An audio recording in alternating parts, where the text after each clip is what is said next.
Qala radhiyallahu anhu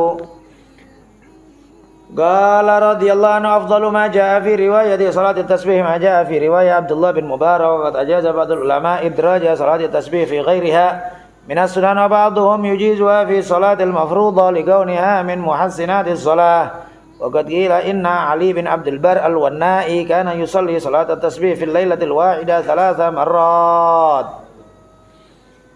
Kemarin kita menjelaskan akan apa itu syariat-syariat umat yang terdahulu dan juga adanya kemudahan-kemudahan yang diganti oleh Allah Subhanahu wa taala untuk umat ini, sehingga hukum nasikh wal mansukh itu pasti ada keuntungan-keuntungan. Allah Subhanahu wa taala berfirman, "Ma nansakh min ayatin aw nunsiha na'ti bi khairin minha aw mithliha." Tidaklah aku hapus satu hukum kecuali akan aku datangkan yang lebih baik. Maka di antara keistimewaan umat ini bahwa hukum tersebut kalau ada perubahan mesti menuju kepada yang terbaik atau juga yang teringan, dan diantaranya adalah kemarin tentang syariat umat terdahulu kalau orang puasa itu kalau udah tidur nggak boleh makan meskipun bangunnya sebelum subuh. Tapi datanglah ayat dari Allah Subhanahu wa taala, kejadian kepada Sayyidina Qais bin Sharimah radhiyallahu anhu ardah, beliau yang tidur sebelum salat Isya, kemudian beliau terbangun sudah nggak boleh lagi. Sedangkan beliau sebelum waktu siangnya bekerja di kebun, maka nggak kuatlah beliau sampai pingsan. Turunlah ayat dari Allah Subhanahu wa taala, "Fakulu washrabu hatta yatabayyana lakumul khaytul abyadu minal khaytil aswadi minal fajr." Kemudian sekarang beliau mengatakan tentang masalah riwayat salat tasbih. Menurut beliau, yang paling afdal dalam riwayat salat tasbih adalah riwayat Sayyidina Abdullah ibnil Mubarak. Bahwa sudah difahamkan tentang masalah salat tasbih. Ya, salat tasbih adalah salah satu salat yang sangat dianjurkan oleh baginda Nabi Muhammad sallallahu alaihi wasallam. Riwayatnya sangat banyak sehingga meskipun satuan-satuan riwayat ada yang dhaif, tapi gabungan semua riwayat akan menjadikan hadis tersebut hasan. Ini adalah ringkasan dari kalau ada orang yang tidak cocok atau yang bilang hadisnya dhaif, hadis segala macam. Hadisnya mungkin satuan-satuan hadisnya riwayat ada yang dhaif, tapi gabungan seluruhnya menjadikan hadis tersebut hasan. Al-Imam Syafi'i radhiyallahu anhu arda ada 4 macam cara salat tasbih. Maka yang disebut oleh Abu Yazid Muhammad al-Maliki dalam kitab Syaraful Ummah al-Muhammadiyah, disebut juga oleh Al-Habib Alwi bin Segaf As-Segaf dalam kitabnya beliau, bahwa yang terafdal adalah yang kita lakukan ini biasanya. Yaitu apa? Yaitu setelah apa itu? Setelah surat 15 kali, kemudian setiap rukun setelah baca zikir rukun itu, setelah baca subhana rabbiyal azim, setelah baca subhana rabbiyal a'la, setelah baca rabbana lakal hamdu 10. Kemudian jalsatul istirahah, duduk istirahat setelah sujud yang kedua juga baca 10. Kemudian juga nanti sebelum salam yaitu tahiyat baca 10. Itu yang disebut oleh beberapa ulama-ulama kita. Dan juga ada riwayat dari Sayyidina Abdullah ibnil Mubarak.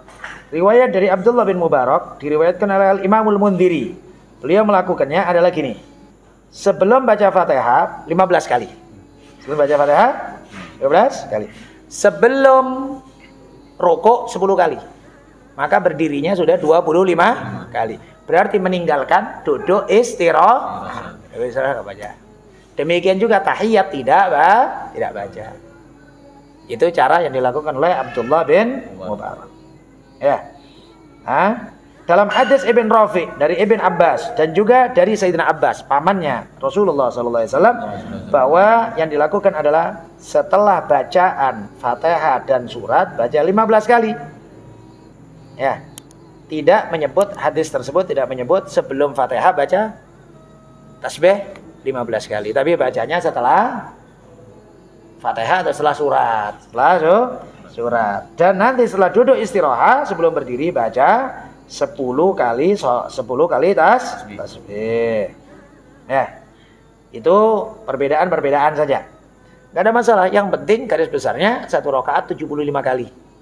Kali 4 rakaat. Kali 4 rakaat berarti 300 kali tasbih. Ya. Kemudian beliau mengatakan bahwa sebagian ulama memperbolehkan sholat tasbih dilakukan di dalam sholat fardu. Ya.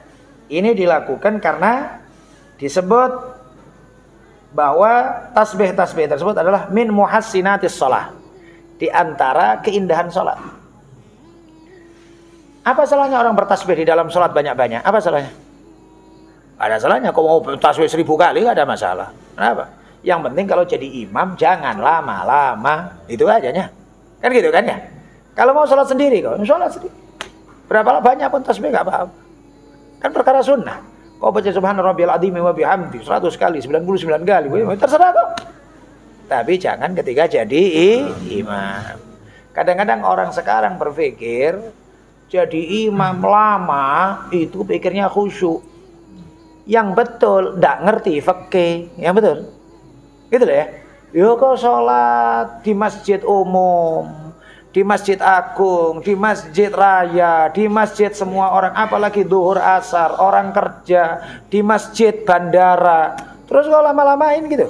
Ya orang buru-buru kok. Beda kalau jadi imam kau untuk makmumnya santri. Santri pun juga nggak banyak. Santri yang semuanya ridho untuk diperpanjang sholat. Katanya, aku niru Rasulullah, salat witirnya Rasulullah panjang kali. Ya kau salat sendiri, jangan salat sama banyak orang. Pikirnya kadang sebagian orang berpikir kan ya, tarawih. Aku ikut 8 rakaat, tapi panjang kali. Kita akan mengatakan, Tuhan, terlepas perbedaan tentang masalah angka-angka. Kalau jamaahnya rame, jangan lama-lama. Itu sudah ketentuan seluruh para ulama itu. Gak ada perbedaan. Lah, kalau Anda nengok sholat witirnya Rasulullah yang diriwayatkan oleh Sayyidah Aisyah radhiyallahu anha, 11 rakaat yang tidak lebih tidak kurang di Ramadan atau di luar Ramadan. Itu ditanya, Rasulullah sholat sendiri apa sholat jamaah? Sendiri di rumahnya Rasulullah. Lah kalau sendiri Rasulullah sampai bengkak pun kakinya Nabi. Tapi kalau sholat bareng-bareng jamaah rame dalam hadis yang sahih, selain perintah Nabi dan juga dilakukan oleh Nabi, Nabi dengar tangisan bayi, sholatnya dipercepat. Itulah hukum fikih. Tapi kebanyakan orang itu tadi kadang pikirannya khusyuk, mumpung Ramadan khusyuk. Ya kau khusyuk, tapi orang lain melayang-layang. Kan gitu ya? Ya, kau nya khusyuk, imamnya khusyuk, masya Allah. Makmumnya melayang-layang dia, pikir yang kemana-mana, apalagi nggak ngerti artinya pula apa yang dibaca gitu ya. Nah kalau seperti itu, mohon maaf, semisal kita buat khataman. Saya niru ya apa yang biasa dibaca Sayyidina Umar. Sayyidina Umar setiap Ramadan 2 kali khatam.